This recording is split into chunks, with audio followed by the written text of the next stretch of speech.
ഈ വർഷം 2026 Mexico, Canada, United States ഈ 3 രാജ്യങ്ങളും ഒരുമിച്ച് ഹോസ്റ്റ് ചെയ്യുന്ന ഫിഫ വേൾഡ് കപ്പിൽ ഏറ്റവും കൂടുതൽ ഫിഫ റാങ്കിങ് കിട്ടി ആദ്യ 5 സ്ഥാനങ്ങളിൽ നിൽക്കുന്ന ടീം ക്യാപ്റ്റൻസ് ആരൊക്കെയാണെന്നാണ് നമ്മൾ ഈ ഒരു വീഡിയോയിലൂടെ നോക്കാനായിട്ട് പോകുന്നത്.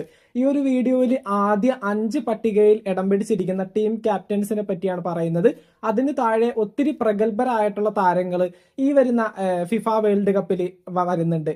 അപ്പോൾ ഏറ്റവും മികച്ച 5 താരങ്ങളുടെ ലിസ്റ്റിൽ ഞാൻ 5ാമത്തെ പേര് പറയുന്നത് ഇംഗ്ലണ്ട് ടീമിന്റെ ക്യാപ്റ്റൻ ആയിട്ടുള്ള ഹാരി കെയ്ൻ ആയിരിക്കും. ഫിഫ റാങ്കിങ്ങിൽ ഏറ്റവും മികച്ച 5ാം താരമായിട്ടാണ് ഹാരി കെയ്നെ രേഖപ്പെടുത്തിയിരിക്കുന്നത്. ഫുട്ബോൾ ഹിസ്റ്ററി തന്നെ ഒത്തിരി മനോഹരമായിട്ടുള്ള ഓർമ്മകളും അല്ലെങ്കിൽ ഒത്തിരി മനോഹരമായിട്ടുള്ള പല പല ഗോൾ മെമ്മറീസ് ഒക്കെ ഉള്ള ഒരു വ്യക്തി തന്നെയാണ് ഹാരി കെയ്ൻ. ചാമ്പ്യൻസ് ലീഗിലായിക്കോട്ടെ, ഈ പറയുന്ന പോലെ വേൾഡ് കപ്പ്, അത്തരത്തിൽ ഫുട്ബോൾ മേഖലകൾ എവിടെ എടുത്ത് നോക്കിക്കഴിഞ്ഞാലും ഏറ്റവും മികച്ചു നിൽക്കുന്ന ഒരു വ്യക്തിയാണ് ഹാരി കെയ്ൻ. ഇപ്പോൾ ഇംഗ്ലണ്ട് ടീമിന്റെ ക്യാപ്റ്റൻ ആണ്. ഈ വർഷം കൂടി മാത്രമേ അദ്ദേഹം വേൾഡ് കപ്പിൽ കളിക്കുകയുള്ളൂ.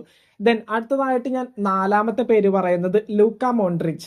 നമ്മുടെ ക്രൊയേഷ്യ നാഷണൽ ടീമിന്റെ ക്യാപ്റ്റൻ ആയിട്ടുള്ള ലൂക്ക മോൺട്രിച്ചും ഈ പറയുന്നത് പോലെ അവസാന വേൾഡ് കപ്പിലാണ് ഇപ്പോൾ നിൽക്കുന്നത്. ഫിഫ റാങ്കിങ്ങിൽ ഏകദേശം 4ാം സ്ഥാനത്താണ് ലൂക്ക മോൺട്രിച്ച് വന്നിരിക്കുന്നത്.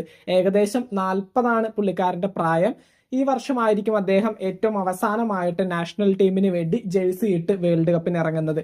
ദെൻ അടുത്തതായിട്ട് 3ാമത്തെ പേര് ഞാൻ പറയുന്നത് നമ്മുടെ ഫ്രാൻസ് ടീമിന്റെ ക്യാപ്റ്റൻ ആയിട്ടുള്ള കിലിയൻ എംബാപ്പെ ആണ്. എംബാപ്പെ നമുക്കറിയാം ഏറ്റവും കൂടുതൽ ഫാസ്റ്റസ്റ്റ് ആയിട്ടുള്ള ഒരു ഫുട്ബോൾ പ്ലെയർ ആണ്. ഇപ്പൊ നമ്മൾ എടുത്ത് നോക്കുകയാണെങ്കിൽ അടുത്ത് വരാൻ പോകുന്ന വേൾഡ് കപ്പുകളിലും ഇതിനു മുമ്പുണ്ടായ വേൾഡ് കപ്പിലും ഏറ്റവും മികച്ചു നിന്ന ഒരു പ്ലെയർ കൂടിയാണ് കിലിയൻ എംബാപ്പെ. അപ്പൊ എന്തൊക്കെയാണെങ്കിലും ഈ ഫിഫ വേൾഡ് കപ്പ് ഫിഫ റാങ്കിങ്ങിൽ 3ാം സ്ഥാനമാണ് കിലിയൻ എംബാപ്പയ്ക്ക് കൊടുത്തിരിക്കുന്നത്. അങ്ങനെ നമ്മുടെ ലിസ്റ്റിൽ 2ാമത്തെ പേര് പറയുന്നത് മറ്റാരുമല്ല, എവർഗ്രീൻ ഫുട്ബോൾ പ്ലെയർ ആയിട്ടുള്ള നമ്മുടെ ക്രിസ്ത്യാനോ റൊണാൾഡോ. പോർച്ചുഗൽ ടീമിന്റെ ക്യാപ്റ്റൻ ആയിട്ടുള്ള ക്രിസ്ത്യാനോ റൊണാൾഡോനെയാണ് ഏറ്റവും മികച്ച ക്യാപ്റ്റന്മാരുടെ ഫിഫ റാങ്കിങ്ങിൽ 2ാം സ്ഥാനം കൊടുത്തിരിക്കുന്നത്. ഈ പറയുന്ന പോലെ ക്രിസ്ത്യാനോ റൊണാൾഡോ ഈ പ്രാവശ്യം ഒരു വേൾഡ് കപ്പ് അടിച്ചു കാണാനായിട്ട് CR7 ലോകം എമ്പാടുമുള്ള എല്ലാ ആരാധകരും ഒരുപോലെ കാത്തിരിക്കുകയാണ്. എന്തൊക്കെയാണെങ്കിലും ഈ വർഷമെങ്കിലും അദ്ദേഹത്തിന്റെ ഫുട്ബോൾ ജീവിതത്തിൽ ആ ഒരു വേൾഡ് കപ്പും കൂടി കൂട്ടിച്ചേർത്ത് വെക്കാൻ അദ്ദേഹത്തിന് സാധിക്കട്ടെ. അതുപോലെ തന്നെ ഈ പറയുന്ന പോലെ ഏറ്റവും മികച്ച ഒരു ഫുട്ബോൾ പ്ലെയേഴ്സിന്റെ ലിസ്റ്റിലും ഏറ്റവും മുൻപന്തിയിൽ നിൽക്കുന്ന ക്രിസ്ത്യാനോ റൊണാൾഡോ തന്റെ അവസാന വേൾഡ് കപ്പ് ആയിട്ടുള്ള 2026 വേൾഡ് കപ്പിലും ഫിഫ റാങ്കിങ്ങിൽ ഏറ്റവും മികച്ച 2ാമത്തെ താരമായിട്ടാണ് നിൽക്കുന്നത്. ദെൻ അടുത്തതായിട്ട് നമ്മുടെ ലിസ്റ്റിൽ ഞാൻ 1ാമത്തെ പേര് പറയുന്നത് മറ്റാരുമല്ല, ലിയോണൽ മെസ്സി. നമ്മുടെ അർജന്റീനൻ ടീമിന്റെ ക്യാപ്റ്റൻ ആയിട്ടുള്ള ലിയോണൽ മെസ്സിയെ മറികടന്നുകൊണ്ട് ആ ഒരു 1ാം സ്ഥാനം ഇനി ആർക്കും നേടിയെടുക്കാനായിട്ട് ഈ ഒരു ഫിഫ വേൾഡ് കപ്പിൽ ഒരിക്കലും സാധിക്കില്ല. അദ്ദേഹത്തിന്റെയും അവസാന വേൾഡ് കപ്പാണ്. ഓൾറെഡി എല്ലാവിധ മത്സരങ്ങളിലും അല്ലെങ്കിൽ ഒരു ഫുട്ബോൾ താരത്തിന്റെ ജീവിതത്തിൽ എന്തൊക്കെയാണോ നേടാൻ കഴിയുന്നത് അതെല്ലാം നേടി സമ്പൂർണനായിട്ട് നിൽക്കുകയാണ് നമ്മുടെ മെസ്സി.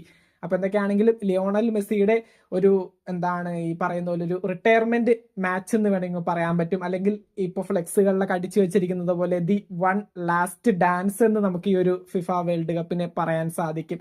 അപ്പോൾ ഒത്തിരി പ്രഗത്ഭരായിട്ടുള്ള താരങ്ങളുടെ അവസാന വേൾഡ് കപ്പ് കൂടിയാണ് ഈ 2026 ഫിഫ വേൾഡ് കപ്പ്. ഈ ഒരു വേൾഡ് കപ്പിൽ ഏറ്റവും മികച്ച ക്യാപ്റ്റന്മാരിൽ 1ാം സ്ഥാനം ഫിഫ റാങ്കിങ്ങിൽ കൊടുത്തിരിക്കുന്നത് ലിയോണൽ മെസ്സിക്ക് തന്നെയാണ്. അപ്പോൾ ഫിഫ വേൾഡ് കപ്പ് 2026 വർഷം ഏറ്റവും മികച്ച ഫിഫ റാങ്കിങ്ങിൽ വന്നിരിക്കുന്ന 5 ക്യാപ്റ്റന്മാരുടെ പേരുകളാണ് നമ്മൾ ഈ ഒരു ലിസ്റ്റിൽ പറഞ്ഞിട്ടുള്ളത്. ഇവരെ കൂടാതെ ഒത്തിരി പ്രഗത്ഭരായിട്ടുള്ള താരങ്ങളുണ്ട്. നമ്മുടെ നെയ്മർ ജൂനിയർ ഉൾപ്പെടെയുള്ള ഒത്തിരി താരങ്ങൾ ഈ ഒരു വേൾഡ് കപ്പിൽ തങ്ങളുടെ അവസാന വേൾഡ് കപ്പ് മത്സരത്തിൽ ഇറങ്ങുന്നുണ്ട്. അപ്പൊ എല്ലാവർക്കും വിജയാശംസകൾ നേരുന്നു. എന്തൊക്കെയാണെങ്കിലും മെസ്സി സമ്പൂർണനായി കഴിഞ്ഞു.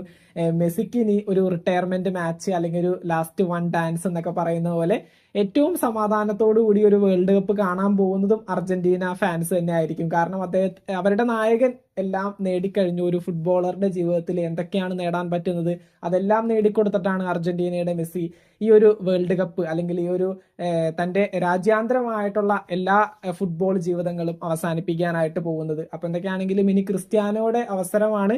അദ്ദേഹത്തിന് സാധിക്കുമോ എന്നുള്ള കാര്യം നമുക്കറിയില്ല. എന്തൊക്കെയാണെങ്കിലും ഞാനൊരു മെസ്സി ഫാനാണ്. തീർച്ചയായിട്ടും നിങ്ങളുടെ ഫേവറേറ്റ് ആയിട്ടുള്ള പ്ലെയേഴ്സ് ആരൊക്കെയാണ് തീർച്ചയായിട്ടും താഴെ കമന്റ് ബോക്സിൽ രേഖപ്പെടുത്തുക. മറ്റൊരു വീഡിയോ ആയിട്ട് നമുക്ക് വീണ്ടും കാണാം. താങ്ക്